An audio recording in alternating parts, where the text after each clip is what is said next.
고향인 나사렛에서 예수님이 이사야 61장의 말씀을 읽으시면서 이 글이 너희 귀에 응하였다라고 하셨습니다.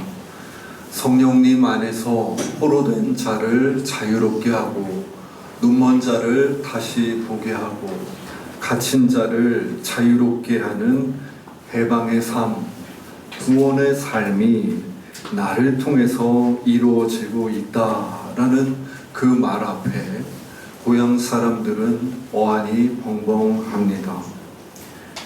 지금 내 이해의 범주를 훌쩍 넘어선 그 예수를 받아들일 길이 없는 그들은 다시 이전의 방식, 오래된 방식으로 예수를 규정합니다. 저희는 요셉의 아들이다. 그렇게 규정하고 나니 순간 안도가 찾아오는 것을 느낍니다. 예수님은 거기서 멈추지 않고 선지자가 고향에서 환영받는 법이 없다며 그들의 완고함을 향해 날카로운 말씀을 던지셨고 저들은 다시 부하가 치밀어 오릅니다. 아니 요셉의 아들이 무엇인데 내 삶을 이렇게 흔들어 놓는가? 우리를 선지자도 못 알아보는 완고한 인간으로 전락시켜 버리는가? 믿어지지 않습니다만 본문은 화가 난 그 나사렛 사람들이 예수를 낭떠러지까지 데려가서 밀쳐서 떨어뜨려 죽이려 했다고 합니다. 여러분, 그들은 예수님을 모르는 사람들이 아니었습니다. 그들은 나사렛에서 예수가 자라는 것을 모두 지켜본 남자들이었습니다. 예수와 함께 나사렛 동네를 뛰어다니던 이웃들이었습니다. 그런데 화가 난 사람들은 예수와 함께 했던 그 무수한 날들이 무색하게도 그를 죽여버리겠다는 일념에 사로잡히고 맙니다. 사람들은 정말로 예수님을 밀어서 낭떠러지까지 갔습니다. 우리는 이 나사렛 동네 낭떠러지 풍경을 조금 더 자세히 볼 필요가 있습니다. 이런 질문을 해봅니다. 나사렛 사람이 100명이라면 지금 몇 명이 저 낭떠러지에서 예수를 밀어 떨어뜨리고자 하는가? 물론 정확히 알 방법이 없습니다. 그러나 우리가 알 수 있는 것도 있습니다. 100명 모두가 예수를 밀쳐 떨어뜨리려고 하지는 않았다는 것입니다. 그렇게 화가 난 사람들, 화를 계속 부추기며 선동하는 사람들, 하여 우리 예수님을 낭떠러지까지 밀고 간 사람들이 있었지만 분명히 그렇지 않은 이들도 있었습니다. 조마조마한 마음으로 예수를 밀치는 사람들을 바라보는 이들, 그렇게 하지 말라고 흥분한 남편의 손을 붙드는 여인들, 지금 뭐 하는 거냐고, 당신들 말대로 저 예수는 요셉의 아들이며 우리의 이웃이 아니냐고 정신을 차리자고 이야기하는 사람들도 분명 있었습니다. 낭떠러지로 밀고 밀리는 풍경, 결국 그곳까지 예수님이 밀려간 그 상황은 당시 주류의 풍경이 무엇인지를 잘 보여줍니다만 예수님은 낭떠러지에 떨어지지 않으십니다. 누가복음 4장 30절은 예수께서 그들 가운데 지나가셨다고 증언합니다. 그들은 결국 예수님을 자기들 가운데로 지나가시게 합니다. 저는 이 순간이 그들에게 매우 중요한 순간이라고 생각했습니다. 요셉의 아들에게 화가 나서 죽이고 싶어하는 이들과 분노가 폭발한 그 현장에서 마음이 불편한 사람들, 혹 염려하는 그 사람들 사이를 예수님이 지나가고 계시는 그 순간 말입니다. 그들은 예수님의 등을 봅니다. 예수님은 그들과 같이 화를 화로 맞서지 않으십니다. 마치 오래 참는 것이 당신의 일이라는 듯, 수모를 당하는 것이 당신의 일이라는 듯 예수님은 묵묵히 그들 사이를 지나실 분입니다. 깎아지른 듯한 그 낭떠러지에서 그렇게 나사렛 사람들과 예수님의 관계는 매우 극단적으로 정리된 듯 보입니다. 이제 마을에 소란을 일으키던 문제의 근원인 예수가 그 마을을 떠났으니 평화를 되찾게 되었을까요? 이어서 오늘 우리가 읽은 복음서 본문에서는 베드로가 게네사렛 호숫가에 서 있습니다. 그는 어부로 한평생을 살았습니다. 조업은 주로 밤에 이루어졌습니다. 삼중 그물을 던져서 수면에서부터 땅에까지 그물이 떨어지면 첫 번째 그물망을 지나서 두 번째 더 촘촘한 그물망에 물고기가 걸리기 마련이었고, 어부들은 이 그물을 잡은 그 손끝의 흔들림을 감지하고서 물고기를 낚아 올렸습니다. 밤새도록 열과 성을 다해서 그물을 내리고 바다를 살피고 또 그물을 거두었지만 잡히는 것이 하나도 없었습니다. 노련한 어부 베드로는 매우 야속하지만 단 한 마리의 물고기도 잡을 수 없는 그런 밤이 있다는 것을 경험적으로 알았습니다. 시간과 시간은 꿰어지는 법이지요. 밤바다에서 물고기 한 마리 못 잡고 있었던 그 밤은 베드로가 어부로 살면서 이제까지 내가 물고기를 못 잡았던 여러 밤들과 연결되었습니다. 그래서 베드로는 눈앞의 어둠이 더 처연하게 느껴졌는지도 모릅니다. 그런 마음을 지새우고 베드로가 해변으로 돌아왔습니다. 다시 조업을 하기 위해서 엉킨 그물을 가지런히 정리하고 내리고 또 올리는 사이에 찢어진 그물을 꿰어놓고 보수하는 베드로와 동료들은 별 말이 없습니다. 그런데 마침 그 해변에 예수님과 예수님을 둘러선 무리들이 있었고, 예수님은 베드로의 배를 청하며 거기서 말씀을 가르치셨습니다. 물론 베드로는 예수님과 사전적 관계가 있었습니다. 내 장모님의 열병을 치료해 주신 예수님, 가버나움 그 집에 모여들었던 사람들을 치료해 주신 예수님, 그렇게 기다리던 메시아를 만난 것 같다고 흥분한 동생 안드레의 소개를 받아 예수님과 보냈던 밤이 생각났습니다. 그러니 배를 내어달라는 예수님의 청을 거절할 이유는 없었습니다. 그렇게 아침이 잘 마무리되는가 싶었는데 말씀을 마치신 예수님이 시몬에게 말을 거십니다. 시몬은 베드로의 본래 이름입니다. 4절입니다. 말씀을 마치시고 시몬에게 이르시되 깊은 데로 가서 그물을 내려 고기를 잡으라. 이거는 선을 넘은 것이 아닌가 하는 생각이 드는 지점입니다. 아침은 어부들이 조업을 하는 시간이 아니었습니다. 물고기가 그물을 피해가는 이 밝은 시간에 그물을 내리지 않는 것은 당대의 불문율이었습니다. 게다가 베드로는 소위 전문가였습니다. 오늘은 게네사렛 호숫가가 물고기를 허락하지 않는 그런 날임을 알았고, 그의 몸에는 바다에서 고기잡이를 무수히 하면서 경험한 모든 순간들이 단단하게 새겨져 있었습니다.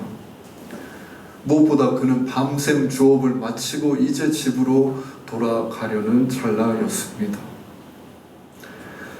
밤새 아무것도 주지 않은 그 바다로 다시 돌아가는 것이 아니라 집으로 돌아가서 쉬어야 하는 상황이었습니다. 그의 마음에 이렇게 들끓는 생각들이 본문에 표현됩니다. 5절입니다. 시몬이 대답하여 이르되 선생님, 우리들이 밤이 새도록 수고하였으되 잡은 것이 없지만은. 이 말을 하는 베드로의 눈이 흔들립니다. 선생님, 여전히 당신을 존경하지만 그래도 여기 우리들은 바다 전문가들이고 밤새 수고하며 그곳에는 아무것도 없었다는 것을 확인한 상태입니다.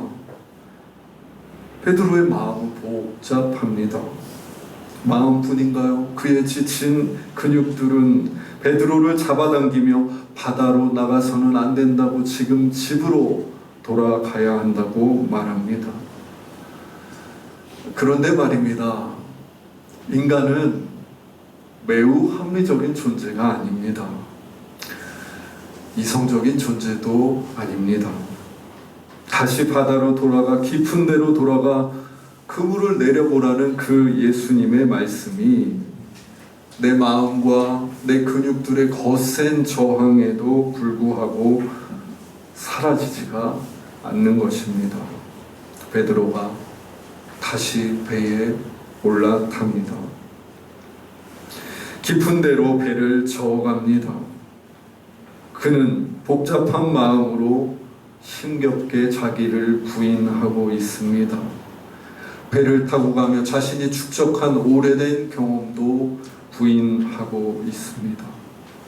아무 일도 일어나지 않는 바다, 더 이상 물고기도 이야기도 없는 곳, 어둠의 기억만이 켜켜이 쌓인 그곳에 베드로는 다시 돌아갑니다. 저는 베드로가 돌아간 지점을 나타내는 그 성경의 표현이 무척 좋았습니다. 밤새도록 수고한 바다. 그곳에 베드로가 다시 섭니다. 가수 이문세가 옛사랑이라는 노래를 불렀습니다. 저는 그 노래를 들을 때마다 너무 좋아! 라고 되뇌이는 부분이 있는데, 그것은 옛사랑과 함께 걸었던 광화문 거리로 그이가 찾아가는 부분입니다. 노래의 마지막 가사이기도 하고 아련하게 그 가사는 페이드 아웃으로 사라지는 부분이기도 합니다. 이렇습니다. 광화문 거리 흰눈에 덮여가고 하얀 눈 하늘 높이 자꾸 올라가네. 옛사랑이 생각나서 돌아간 광화문 거리에 눈이 내리고 있었습니다. 그런데 눈이 자꾸만 하늘 위로 올라가는 것입니다. 거대한 중력의 법칙이 감싸는 세계가 분명한데 자꾸만 눈이 하늘로 올라갑니다. 과거로 거슬러 갑니다.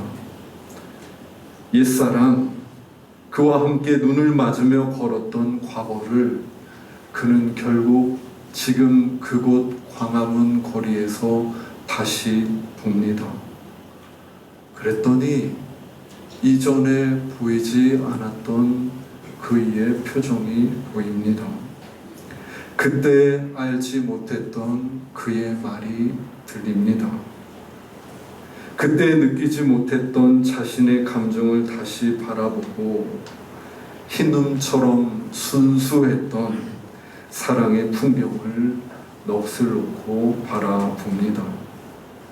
헤어진 연인을 다시 만날 수는 없겠지만 그가 다시 이끌려 돌아간 그 광화문 거리에서 그때는 알지 못했던 서사가 무럭무럭 흘러나오고 있었습니다. 어떤 순간, 어떤 장소, 모든 것이 끝난 것 같은 그 순간과 장소라 할지라도 그곳들은 저마다의 시면을 가지고 있습니다. 베드로에게 밤새 수고한 그 바다는 어둠으로 점철된 기억이며 과거였습니다. 거기서 베드로는 속수무책으로 빈손이 되어야 했고 거기에는 더 이상의 서사가 존재하지 않았습니다. 그러나 예수님에게 이끌려 다시 돌아온 그곳에서 베드로는 하는 수 없이 숨을 크게 들이쉬고 그물을 내립니다. 그물이 깊이 내려갔음을 감각한 베드로는 내리기를 멈추고 그물을 단단히 쥡니다. 본능적이고 오래된 습성입니다. 그런데 손끝이 떨리기 시작합니다. 그의 몸이 같이 떨리기 시작합니다. 그의 배가 떨리기 시작합니다. 그는 자신을 둘러싼 거대한 힘을 느낍니다. 밤새도록 수고했지만 단 한 마리도 잡지 못한 그곳에서 솟구쳐 오르고 있는 어마어마한 생명력이 바다와 나를 감싸고 있는 것을 느낍니다. 그 무수한 생명력들이 그물에 가득 차오르더니 이내 그물이 찢어지고 맙니다. 6절입니다. 그렇게 하니 고기를 잡은 것이 심이 많아 그물이 찢어지는지라. 그물이 찢어지면서 더 이상 이 바다에는 다른 이야기가 없다는 베드로의 생각이 찢어집니다. 그가 바닷사람으로 오래 쌓아왔던 바다에 대한 그의 오래된 경험도 찢어집니다. 물고기를 배에 싣는 동안 한 가지 사실이 명확해집니다. 여기 밤새 한 마리도 잡지 못한 바다에서 전혀 새로운 이야기를 시작하는 분이 계시는구나. 모든 가능성이 끝난 곳에서 내가 덮어둔 그 과거에서 전혀 새로운 이야기를 시작하시는 분이 계시는구나. 베드로는 다른 어느 곳이 아니라 나의 지난 시간, 나의 지난 어둠 구 속에서 주현, 곧 당신을 나타내시는 예수님을 목도하고 엎드러지고 맙니다. 주님, 나를 떠나소서. 나는 죄인입니다. 예수님은 밤새 수고한 바다 그의 해변에서 그를 새로운 사람을 낳는 어부라는 삶으로 이끌어 가십니다. 저는 설교를 시작하며 아마 나사렛 사람들에게 그 나사렛 낭떠러지에서의 순간이 매우 중요한 순간이 아니었을까 말씀드렸습니다. 그것은 표면적으로 보기에 예수님과 나사렛 사람들의 관계가 낭떠러지처럼 끝나버리는 장소로 보였지만 사실은 그것이 끝이 아니라 거기로부터 그들과 예수님의 새로운 이야기가 시작될 것이기 때문입니다. 예수님이 그들 사이를 지나셨고 그들은 예수님의 등을 보았고 그들은 그 이후에도 평화로울 수 없었습니다. 지나간 시간은 과거로 남아있지 않고 계속 그들에게 말을 걸어오기 때문입니다. 예수가 정말로 그 기름 부음 받은 자일까? 도대체 예수님은 어디로 가시는 것일까? 그분이 가신 곳에서 어떤 일이 일어나는 것일까? 그들의 귀와 눈과 감각은 이상하게도 그 낭떠러지로부터 계속 예수님을 향해 맞추어져 갑니다. 저는 그런 상상을 해봅니다. 예수님이 나사렛 마을의 그 낭떠러지에 다시 돌아오셨을까? 그곳에서 자신을 밀치려던 그 사람들을 다시 만나고 지난 시간을 회자하셨을까? 알 수 없습니다. 다만 예수님을 미쳤다고 하던 그 나사렛 동네 사람들 속에 예수의 형제들은 이후 예수님이 죽고 부활하신 뒤 초대교회에서 예수를 증언하고 앞장서 교회를 섬기는 리더들이 되었다는 것은 압니다. 그러니까 그 깎아지른 듯한 낭떠러지 같은 공간이 예수와의 관계의 끝이 아니라 시작이었던 것입니다. 성경은 그러한 것을 가리켜 은혜라고 말합니다. 내가 예수님을 느끼지 못하고 내가 예수님을 부인하고 심지어 밀치고 심지어 박해할지라도 예수님은 우리와의 관계를 끝내버리지 않으시고 거기서 다시 당신의 서사를 시작하는 분이십니다. 그곳에서 다시 우리를 부르시는 그 예수님의 모습을 우리는 은혜라고 말합니다. 바울은 그리스도를 박해하는 열정에 사로잡힌 자신에게 자신과 같이 붕내지 않으시고 오래 참으시고 당신을 결국 나타내어 주신 주님을 향해서 이렇게 고백합니다. 고린도전서 5장 10절입니다. 나의 나된 것은 하나님의 은혜로 된 것이라.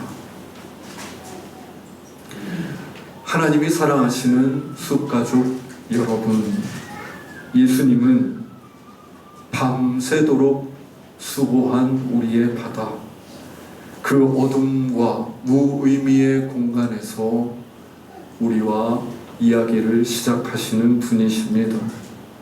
예수님은 나사렛 땅의 낭떠러지 모든 관계가 끝났다고 생각되는 그 공간에서 당신의 이야기를 시작하는 분이십니다. 우리가 가진 밤새 수고한 바다, 나사렛 낭떠러지는 이런 맥락에서 여전한 가능성을 가진 공간이며 예수님 안에 새로운 서사가 시작되어야 되는 공간이기도 합니다. 여러분, 은혜는 내 삶과 무관한 저 멀리 어딘가에서 나에게 다가오는 것이 아니라 여러분의 바다, 여러분의 동네 낭떠러지에서 주어질 것입니다. 은혜는 저 높은 어딘가에서 오는 것이 아니라 우리가 낙심한 상황, 부끄러웠던 순간 다시는 돌아보고 싶지 않은 그 시간과 기억으로부터 시작될 것입니다. 이는 우리 삶의 모든 순간이 그것이 나 홀로 있던 밤바다라 할지라도 우리 예수님의 은혜에 휩싸여 있기 때문입니다. 우리에게 은혜 주시기 원하시는 예수님은 말씀하십니다. 깊은 데로 가서 그물을 내려라. 기도하겠습니다. 하나님, 예수님이 누구신지 알지도 못한 채 당신을 낭떠러지로 밀어버렸던 순간들이 생각납니다. 밤새 수고했지만 물고기 한 마리 잡지 못했던 무의미의 시간, 낭망의 시간도 생각납니다. 어떻게 삶에는 기쁨만 가득한 것이 아니라 이런 밤바다와 낭떠러지가 제비에 있는 것처럼 느껴지는지 모르겠습니다. 주님, 그럼에도 예수님 당신의 은혜가 우리 생의 모든 순간을, 모든 골짜기와 불구어린 시간을 감싸고 있다고 말씀하시니 감사합니다. 주님, 깊은 데로 가서 그물을 내려라 하시는 당신의 목소리를 듣습니다. 나의 깊은 곳, 내가 돌아가고 싶지 않은 그곳이 어디인지 돌아봅니다. 여전히 주저주저하는 우리를 주님 잘 아시지요. 은혜보다 어둠이 더 크게 보이는 우리를 잘 아시지요. 주님, 우리를 긍휼히 여겨 주십시오. 우리 삶에 주님께서 주고자 하시는 그 은혜를 마침내 맛보아 알게 해 주십시오. 깊은 데로 나아갈 용기를 주십시오. 예수님의 이름으로 기도드립니다. 아멘.